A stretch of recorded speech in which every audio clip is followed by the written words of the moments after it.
Hey guys, thanks for pushing play. As we document the collapse, I wanted to get on Eric Dubin. He's the managing editor over at the News Doctors with 25 years of experience as a financial analyst, and he's also one of the people we look to for truth as we try to combat the propaganda coming from the corporate mockingbird mainstream media. And boy, with global collapse all around us, there's much to talk about. Eric, how are you? I'm doing great, Sean. Nice to be here. Well, it's very nice to have you, Eric, and the global dominoes are falling. I want to talk about that, but first I just want to share with you and the audience a personal note that I received today from a very popular SGT report contributor who writes original articles. He sends us his material as soon as it's up so that I know it's on his site, and then we share it with the audience. But here's what he wrote. I'm becoming more confident than ever, and sadder than ever, that 2008 is about to repeat. A lot of people are going to die. A lot of suffering is just beginning. Let's pray to Christ for humility, for provision for, and healing of those who are about to be put through the ringer, end quote. Eric, there are a lot of people being put through the ringer already. The people of Moldova are storming their parliament because they're sick and tired of what they call their mafia government. We're seeing the rise of the petro-yuan and the death of the dollar, and we're seeing a global economic meltdown where, according to Michael Snyder, 1/5 of all the world's stock market wealth, quote-unquote wealth, has already evaporated. Where would you like to start? Yeah. Did I give you enough to chew on? Yeah. Which direction shall we address first? I mean, there is a heck of a lot going on, and I think actually one of the things that people in precious metals and alternative asset and just alternative media more broadly defined community need to bear in mind that, we don't go straight down. And I have been saying since the fourth quarter of 2014 that 2015 wasn't going to be the year where we would see the ultimate end game scenario really pick up speed, and that was a baseline scenario with the highest probability. And when one looks at forecasting as an art, and it is an art, it's more art than science, you have to just kind of assess where things go in terms of probabilities. There's people who conceptualize the art of forecasting as either trying to target the bullseye exactly, and whether or not you hit it exactly is an art, in fact, missing the point of forecasting. It's an effort to try to really understand one's circumstances, to wrap one's hands around the world and make sense of an extremely dynamic situation. And right now, we are in the end game. That said, it's going to be a process more likely than not. I mean, today we've bounced really strongly because Mario Draghi is out basically repeating his mantra of we will do whatever it takes. And they have tools, in fact, that scared the bejesus out of traders, and the managed money that represents 95% of the money under management. These people respond like Pavlovian dogs to policymakers, and as long as the confidence within the system overall, and this is really the key, as long as the confidence within the system overall is relatively maintained by the majority of the people that are flinging money around, the system can actually hobble along. And I don't particularly love quoting John Maynard Keynes because he certainly has a mixed reputation within the circles that I run in economics. But, he did say markets can stay irrational longer than you can stay solvent. Mm-hmm. And that's very true. We are, in fact, seeing enormous powers applied to keep markets afloat. And there's a tendency amongst people in the alternative asset community to get really hyperbolic and histrionic in their analysis of what's going on, to the point where it actually can make you miss the bigger picture dynamics. And frankly, we more likely than not are not going to see a straight slide down a razor blade and an ultimate crash that's going to transpire in like a 1 week period kind of scenario. Even 2008 transpired over a period of months with intense downside volatility in months of like in October of 2008 and November. So, this is where markets are now. We are in the end game process that you talk about all the time, and as you speak of when you document the collapse ongoing. But it's going to be more of a nuanced kind of scenario that we're going to experience in 2016 and 2017. Yeah, I don't disagree with you because every time we think that the end is near, we'll see the powers that be pull out all the stops and prop up the markets. They'll paint the tape. They'll use the plunge protection team or the ESF, the Exchange Stabilization Fund, behind the scenes to essentially game the system. But what we're Yep. seeing so far in 2016, Eric, is anything but nuanced. I mean, this new round of chaos began just the other night in Asia with Japanese stocks down more than 600 points. And according to Michael Snyder at Economic Collapse blog, Hong Kong was down more than 700 points. The nightmare continued to roll on when Europe opened, and European stocks ended down 3.2%.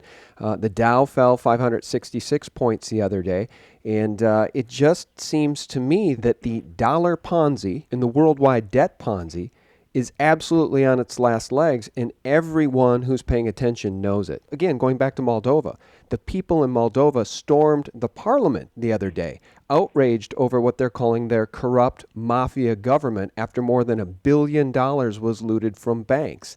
Yeah. And it makes me wonder, how close are we to global revolution? Because people around the world are waking up to this epic criminality. It's more accurately described as kind of like the fertile soil for which revolts and revolution and dramatic a social contract address by multiple means is in fact our reality. We have seen people pushed up against the wall, generally speaking, in terms of the erosion of the middle class in the United States as but one example, and using only government statistics. There was a Pew Charitable Trust analysis. I think it was Pew, if memory serves. I may be wrong on that, but in any event, it was between 2001 and 2014 in terms of the data that they reviewed, and there was a 38% mean reduction in the standard of living of the American population, and associated with that and other statistics that corroborate that. I mean, basically, you're talking about over 10 to 20 million people in the middle class that are no longer middle class people. That's how bad this cycle of erosion that is in very high degree caused by this financialization, this excessive financialization of darn near everything, where we go through these huge bubble cycles. 2000 March, the NASDAQ peaks over, roughly some 2 years later, we finally bottom. And then the powers that be basically execute a new bubble to try to resuscitate the economy on, as economists like to call it, the wealth effect theory, where they try to push up assets. And we had the real estate bubble replace the technology crash. And now we are in a multiple phase bubble that's in the process of crashing. And this time around, because the bubbles every time get bigger and bigger, we're not going to be able to have the same kind of cycle repeat itself. The fix that they're going to, put in will probably entail things like currency resets or bail-ins around the edges. And incidentally, the Silver Doctors, Doc and I broke the story about the Western central banks using bail-ins as a model. I mean, so we've been following this for a while. But it's ironic that these guys think that bail-ins are going to actually work, and they can't because the problems are too big and there's not enough money under deposits in banks to fix anything but a singular collapse at a single institution or, what have you. I mean, even a bank like Deutsche Bank that has rot within its balance sheet and is in a precarious position right now couldn't be saved by bail-ins. So these policymakers, because there's not enough money in the deposits in Deutsche Bank to, flesh that out for people. These policymakers simply are living in the polluted world, and the only reason why they're still able to balance all of the plates as they juggle is because most people have the confidence that they're in fact still in control. And the kind of thing that causes the spike down crashes are erosion of that confidence. Back in August, we were just momentarily, you were discussing about how intense the downside action has been since we've started this year. And while true, it's also interesting to compare it to even what happened back in August. In the 5 trading day period, we actually sustained downside that was on par with what we've been going through in the last 21 some odd calendar days. So, these guys still are in control. or they're in quasi-control. The grain of sand that can land and create a landslide, or snowflake analogy, take your pick, it exists. The conditions are here. And that's why we see them fighting back as aggressively as they are in the financial markets and taking out the insurance policy, to use a metaphor, in terms of the militarization of the police and the militarization of society overall in the United States, and on and on. Everything here is connected. Well, a couple of things I wanted to bring up here, and one of them is that you said that they're in quasi-control, and I think it's true that the people at the very top of the pyramid are in quasi-control. And the reason I say that, of course, probably as well as anybody, that I bring up now constantly this 1988 cover of The Economist magazine with the phoenix rising from the pile of burning ashes. Around the phoenix's neck is a gold medallion that says 2018. The cover says, "Get ready for a world currency."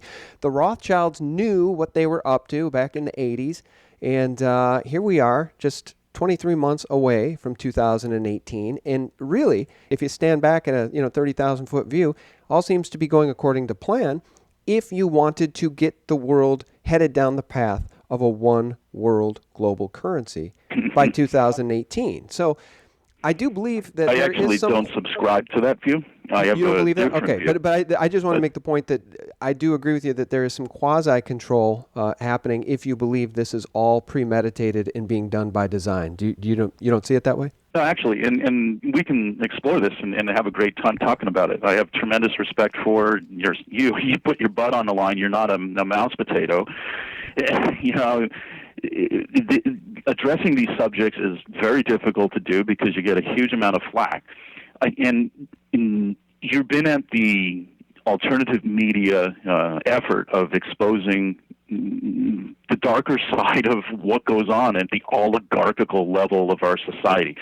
And you understand a lot of this stuff. You have a tremendous appreciation for the mechanics by which social engineering is executed in service of the interests broadly defined of what the oligarchs of our world would like to see. Okay, but so all of that said, you and I appreciate where you're coming from, but I have a different view, and you'll perhaps really like looking at the example of the Economist magazine article from this perspective. The thing with the New World Order and the whole general discussion and research that goes on within the research and alternative community, I will make the following argument, okay? And I don't want your audience to get all wrapped up and defensive and say, oh, Eric's just, some damn COINTELPRO operative, and he's trying to confuse people. And No. And let me just jump in. I want to jump in and say, because I don't know what you're going to say, so I'm going to defend you first.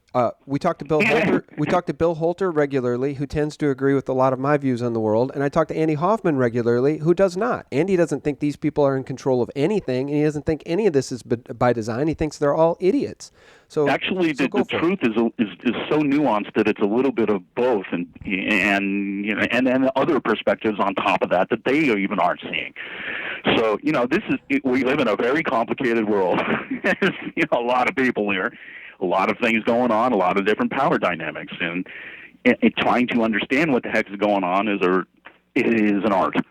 And the reality is that after someone takes the time to study what the intelligence agencies have done over time with Mockingbird and their intelligence craft, quote unquote, and the way in which this information is managed, you come to understand that there's actually a lot of effort put into making the quote-unquote chatter. That's an official term in intelligence craft. Well, I'm familiar with AstroTurf. Cheryl Atkinson laid it out It's for worse me. than that. Okay, what I'm talking for about people who aren't familiar with it, AstroTurf, there's entire organizations and teams dedicated to polluting the waters with a bunch of BS. But go ahead. It's called AstroTurf. And I'm talking about something that's actually even more pernicious. It's deeper. It's more of the social engineering that goes on in terms of their symbolism that is relevant in the discussion as to how to actually understand what goes on with that Economist magazine depiction of the Phoenix in 1998. 1988. So we're talking 30 years 88. ago, nearly 30 years ago. Yeah. The reality is that the powers that be appreciate and love the fact that people spend a huge amount of time talking about things that, though interesting and very informative and, in fact, insightful in terms of being able to know, culturally where these guys are coming from and the direction in which they'd like to take the world as oligarchs, as eugenicists, as, the dark, ugly picture and the degenerate nature of which many of these bastards come from, we all understand. All right, I'm on the same page. But the reality is that when the vast majority of people in our alternative asset and alternative media community spend huge amounts of time focusing on the titillating things of the cow mutilations and UFOs and okay. Well, now wait though. I feel like you're conflating it because we don't spend much time on cow mutilation. So all I'm saying is that unless these guys are Nostradamus, unless they're Nostradamus, how in 1988 could they have predicted a global currency in 2018? And it appears we're headed toward that. That's all I'm saying. It's not. Here's the difference, Sean. It's not a prediction that they made. It's the article in and of itself and the imagery and the seeding of the zeitgeist of the popular culture that media serves, whether you speak of the Olympics opening ceremony in London with all of the satanic crap and Katy Perry running around. I mean, all of those imagery and the things that we well know from being able to look at what goes on in the Bohemian Grove or the secret society rituals of Skull and Bones and initiation reasonings for those things. And so, I mean, we know where these oligarchs come from in terms of their worldview. Okay? But the thing that the point I'm attempting to make is that if you examine alternative media, broadly defined, if you look who has the largest audience, who do you think? Zero Hedge. No, bigger. Actually, in finance, you're right. But in terms of just mainstream, Coast to Coast AM. Oh, yeah. George Norrie. That audience is 20 million people in the United States. Yeah. And I kid you not, after having very upfront and close contact in history in the intelligence community and studying these guys and knowing how they work, and I've been at this for over 30 years. They like the oligarchy, the powers that be. They enjoy the fact that the vast majority in the alternative media space are very titillated on these subjects because, though they are informative and though they may give great insight in terms of what they're doing and whatnot, it's not the kind of information that can actually bring them down. That's the point. And that's why these things are actually very popular. It's actually something that's like a prophylactic to George Norrie because, well, he can just say, oh, it's just entertainment. I'm talking about stuff that's interesting, and this is largely something that people can be marginalized as conspiracy theorists and or just partaking in cultural investigation and stuff. It's not the kind of things. Let me ask you just and let me just give you one final contrast to that. Who are the people that the government go after the strongest when they're a threat? It's the Bradley Mannings. It's the Julian Assange. It's the people. It's Snowden. It's people that actually deliver documents. It's people that actually focus on the stuff that cannot be dismissed easily by simply pulling out the Mockingbird media toolkit and marginalization tools of, oh, you're just a conspiracy theorist because you're talking about stuff. Sure. No, I get it. Well, I'm not privy to NSA documents. Otherwise, I'd be happy to share them at SGP. And I'm not. And I need to say this just for the sake of my own personal safety. I am not speaking from having specific classified documents or whatever. I just have read thousands of books about the intelligence agency's histories. Right. Well, so I know what they do. Right. Well, let me ask you this, because I'm not 100% understanding your point about that 1988 cover of The Economist, because again, now in 2016, we see another occult-riddled economists cover, The World in 2016. I think it's worth looking at. It's worth discussing because, those of us who have been following this for a long time have come to understand that the elite tend to telegraph the moves they're going to make well in advance, knowing that the populace at large is dumbed down and is not paying attention. And they feel like if they tell us what they're going to do, then they're no longer responsible for carrying out things that may hurt us because we had the opportunity to defend ourselves. And so that's sort of the bent. When we cover the Economist magazine from 1988 and we say it looks like, maybe you're arguing it's predictive programming as much as anything else, and that's fine. I'm just saying that if you take the totality of the information, it's very curious that after 28 years, we're 23 months away from a scenario that very much looks like it could roll in a one world global currency. Yes, and again, the understanding that we have currency resets at a regular interval, roughly, of some 50 some odd years, is not exactly secret society level information. These guys know it, and a lot of people who just follow history know it. People who follow the Secret History of Money video series, they know it. Yeah, the money masters. No, you're right. And absolutely, but our friends, neighbors, and colleagues don't know it. Most of the people you know in your daily life, and I know in my daily life and my work life, if I run into friends or neighbors over at Target or something, they don't have the knowledge or language to be able to have a conversation about the Federal Reserve, the crimes of Hillary Clinton, the crimes of John McCain or Lindsey Graham, fiat money, the petrodollar, the petro yuan that's now rolling out with the cozy relationship between China and Saudi Arabia. They can't discuss honest money. They don't know what that means. Mark Dice proved that recently when he tried to give away a 10-ounce bar of silver, a chocolate bar. Everybody took the chocolate bar. They don't understand silver and gold. They don't own any. So the population at large is so dumbed down in this country, Eric, that they do not see the freight train that's coming directly at them. So when we talk about economic collapse and we try to warn these people that the end of the dollar is going to embark this nation on a very, very, very sad, slippery slope into the abyss, I don't know that that's overstating it. And I hope it is. I hope I'm wrong. I hope I'm overstating it. And no, you're not overstating it. I hope they don't get that bad. But like that friend who I quoted at the open of this piece, we got to pray for people because these people are going to get run over by a freight train, and they're completely unprepared. Let me give you another example, and I think this might it'll marinate in your head for a while. You remember the famous David Rockefeller quote where he was approached and it was in his memoir. I don't remember the title of his memoir, but he discussed how his family has been accused of running a grand global conspiracy and that they tried to bring about a one world government. And if that's the charge, he says proud. If that is the act, I'm paraphrasing, and you can pull the exact quote and maybe even find some audio or something. But in any event, to paraphrase, he said, if those are the accusations that I stand accused, I gladly accept them.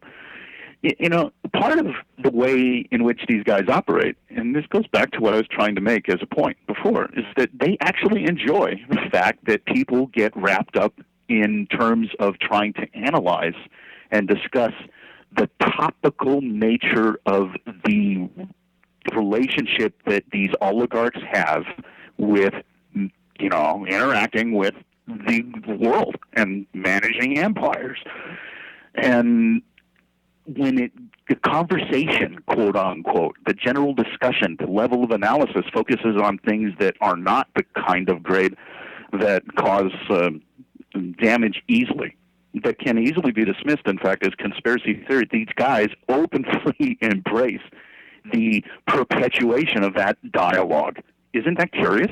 Well, it's Have you ever thought about that? Well, it's curious, but here's what I think about that. I think that they embrace it as long as they still control the system and the serfs aren't getting too bent out of shape. Like, I can tell you that what's going on in Moldova, where the people are actually taking to the streets by tens of thousands and storming parliament and they're ready to hang corrupt leaders, the powers that be don't want that here. The powers that be can't stomach that. The powers that be have built a police state apparatus in this nation to prevent that from happening, to try to quell that sort of dissent. Well, and until we reach a tipping point in this country from happening and maintain, Pardon me? part of their toolkit for maintaining control. Yeah, and is until we reach a literally. tipping point in this country where the sheep will get off their asses and get into the streets and march. See, here's the point I made in that article I wrote about Moldova. Don't you find it curious, Eric, that the Pentagon admits it can't account for $8.5 trillion?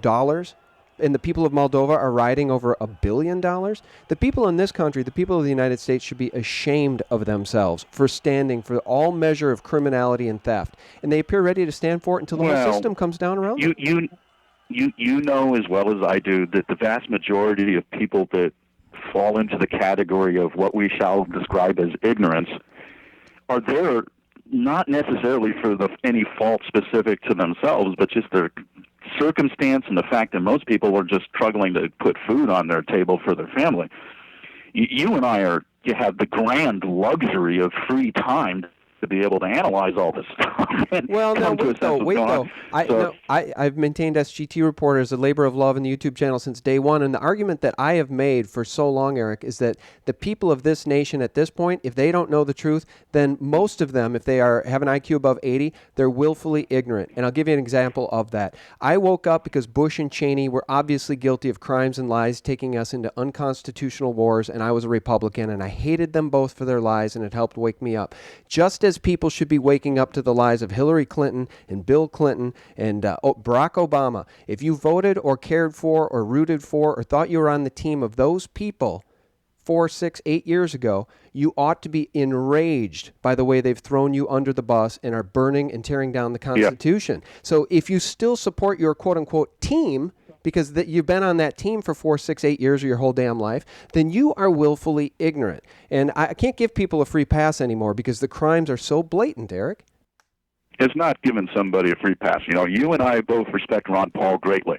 One of the things that I've learned from Ron Paul, more of a reiteration of the lesson, because humans need to be bonked over the head many a time in their lives to learn things, and I'm no exception. I truly enjoy the 2x4 smack to reality. You can't reach people very easily without love. Mm-hmm. In a nutshell, Ron Paul's political philosophy and messaging art to try to reach people with his message really boils down to love. Mm-hmm. It's a lesson that I've had to learn many a time in my life when it comes to trying to reach people. We just celebrated the Martin Luther King Jr. holiday, and in thinking of how to actually reach people in terms of true political movements, love is the universal language that reaches most people. And when that colors the way that one structures political arguments and advocacy and so forth in terms of either political messaging in media or literally activism on the ground, or trying to wake people up who are asleep, people just, as Ron Paul has said many a time, people don't really take too kindly to basically the message saying, hey, you know what, you're wrong. You don't understand the world, and here's what's really going on. Right. It just goes over like a lead balloon. No, you're right. You're right. But when we saw what happened to Ron Paul, we saw what the Mockingbird mainstream media did to Ron Paul. We saw what the GOP did to Ron Paul. They put him through the meat grinder. Yeah, well, they didn't want people to hear the message of love and honor and fealty to the Constitution and rule of law and common sense, which were basically his talking points. Common sense, rule of law, respect the Constitution, bring our troops home, no more wars of aggression. Yeah, the mainstream media did not want that message getting out, did they? No.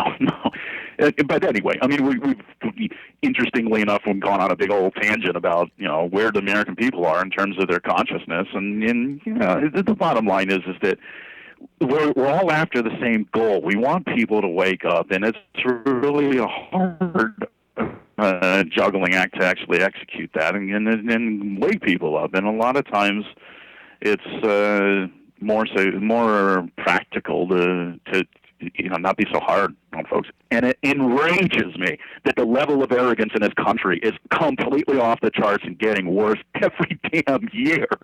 But at the same, there's also a counter trend where there are millions of people waking up. In fact, I asked Ron Paul about how many people he thinks are in the liberty movement as an example of a class or a group or however one would describe it in terms of, a big amalgamation of people in the United States who have in fact woken up. He doesn't really know how many people are out there. But I think it's about 20 million people that are in the liberty movement, largely millennials, but Gen Xers as well, and then further on down. And we are in this kind of interesting, it's a tug of war between the powers that be and the grassroots. And, this is also relevant to the discussion that you were speaking about in the context and example of Moldova. We are in a state of flux, and there's a potential for a huge amount of change. But then again, at the same time, we got this repressive race going on. Yeah, powers that be pushing down everything and trying to lock things down, and pulling or developing for off-the-shelf execution at a later date. Things like no cash and alternative systems running, and they're going after Bitcoin now and so forth for a possible execution of a cashless society should they have to push people even further down under the thumb of oppression. These are the dynamics that we face, and it ties right back into the economic instability of the financial system, because that's probably going to serve as the proximate cause for the next phase of political turmoil that hits the shores of the United States when our markets turn down the next time, because they're not going to be able to resuscitate it in quite the same way they've been able to do. The old formulas will not work. Yeah, new debt is not going to bail us out from the situation that we find ourselves in, or the powers that be have gotten us into. But let me ask you this before we wrap things up, and I do want to play one soundbite for you before we wrap this up. Do you find it as outrageous as I do at this point? You mentioned Ron Paul, and of course you're familiar with the term divide and conquer, right? Don't you find it fascinating that when you watch CNN or Fox News, they will talk about Hillary Clinton as quote-unquote the front runner when she has absolutely no support, her poll numbers are plummeting, and she's an absolute criminal who ought to be in prison? I mean, what kind of country do we live in where they can literally nightly hand us Hillary Clinton and just talk about her like the sky is blue and she's terrific and she's the front runner when she's clearly a criminal? Yeah, well, I think actually the processes that people, strategists and the powers that be, they sit and try to figure out who's going to be the best candidate to put forward for their purposes. And yes, indeed, most presidents, certainly ever since Kennedy, and thereafter have been largely puppets. The whole saga that we've watched with Hillary, initially coming out as being the coronation of the Democratic front leader, erode to the point where she's self-destructing. I mean, the woman has a history of scandals that are longer than pretty much anyone that's run for president in recent years. She's a basket case. And we, in the last 2 days, have seen reports through media that discuss about her having on her email server special access projects and classification documents, including top secret and above top secret documents on her email server. These are felonies. And it's not open for question whether or not she's committed these felonies. I mean, the documents exist.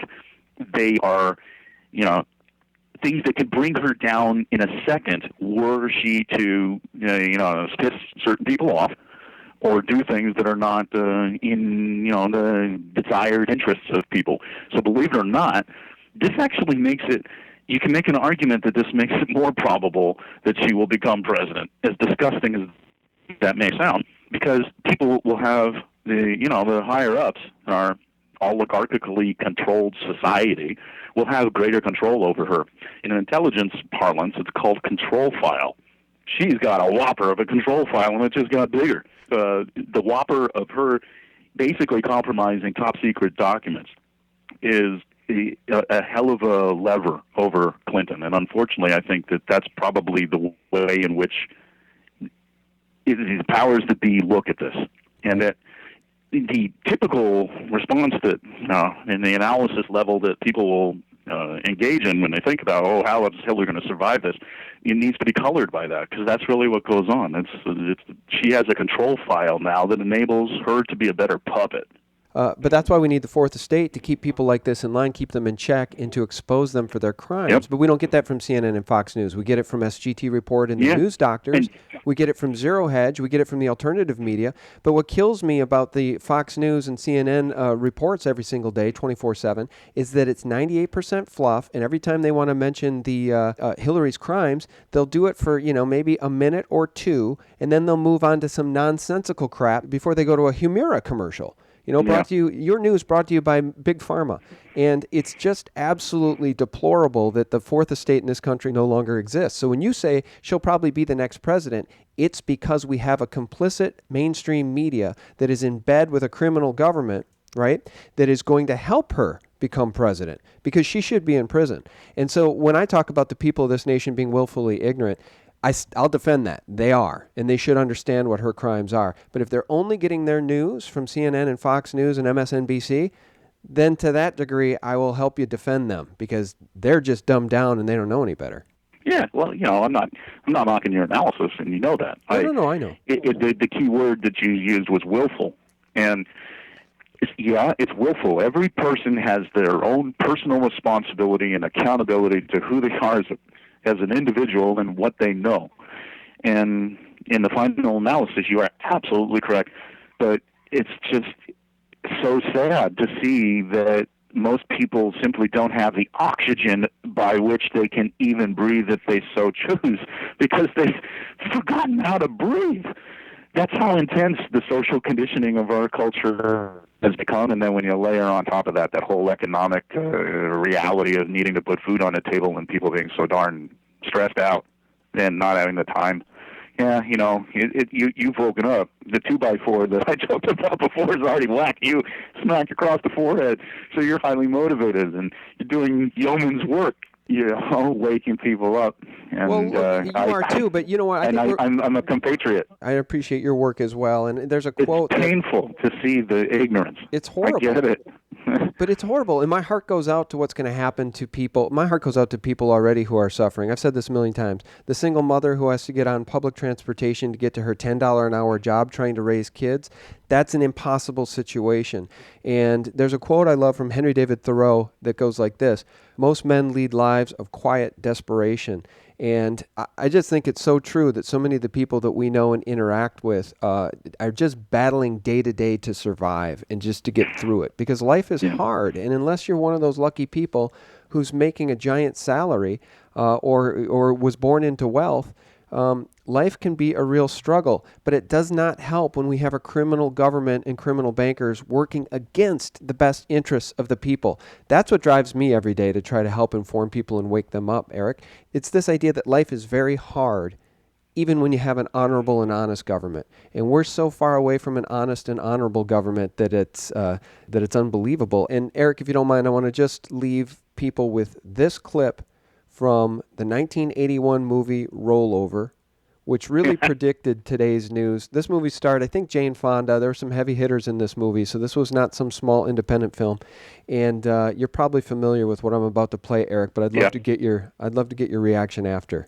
When the Arabs learn that word of what they've been doing is out, they may panic, move a big chunk of funds too fast or the wrong way, really destabilize the monetary markets.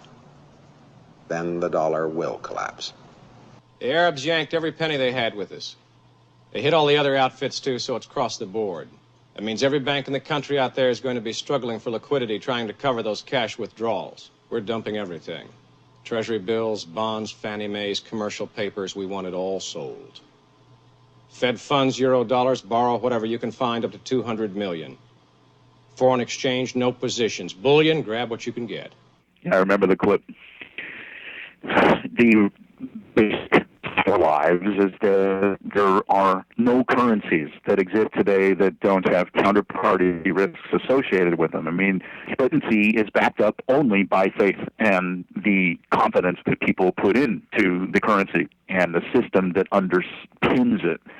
And gold and silver are money, more properly defined as actually money. The very thing that people have in their wallets are not money. It's currency. It's a debt fiat note that's based on the thesis that future taxation can service the debt. And that's why when currency systems fall apart, as they regularly do through history, And people turn to gold and silver. Yeah. Or other stores of value that can transition to the other side of a currency reset. We see this paradigm that we've just discussed for practically an hour here, Eric, falling apart. The petrodollar paradigm is literally falling apart as we speak. So whether the timeline is 2017, 2018, 2021, I don't know. But what can't go on forever won't. And I think what we've enjoyed since, 1971 is quickly coming to an end. Our guest has been Eric Dubin. And it's also a process, too. Well, it is like you said at the beginning of the interview, it's a process. There's going to be ups and downs. This thing isn't going to necessarily implode overnight, but it could. And it could. All right, guys. Well, thanks so much for listening. Eric, thanks so much for your time. I really do appreciate it. And I don't think it got contentious there in the middle. I love people who disagree with me. I enjoy having a conversation with a like-minded person. These are really difficult subjects, and a lot of times if people feel like they're getting intense in an argument or whatever, it's really hard to just kind of have a casual conversation and really deeply explore what the heck is going on. And the true insight that we can gain is when we're having a high level of respect amongst our peers, even though we have differences of opinion. Oh, absolutely, and that's called discourse. And that's what leads to healthy relationships and healthy societies, is people being able to have educated discourse. So no, I really, really appreciate the discourse. And if anything, I had my eye on the clock. We had planned on going 35 minutes today, but that's what happens when you actually discuss important topics and then explore those topics. And that's what we really try hard to do at sgtreport.com. So guys, I want to thank you all for your support. And please check out thenewsdoctors.com, where Eric Dubin is the managing editor over there. He's a financial analyst who's been in the game for better than 25 years. He knows what he's talking about, and you can trust the news coming from the News Doctors and SGT Report, as well as so many of the other alternative media news sites that we feature daily at SGT Report. I want to thank you all for listening. If you're still with us after this long, thanks so much for having the tenacity and interest to stick with the conversation, and I hope you have an absolutely wonderful week ahead. It's going to be a bumpy road, but we're all in this mess together. Thanks for listening. Bye-bye.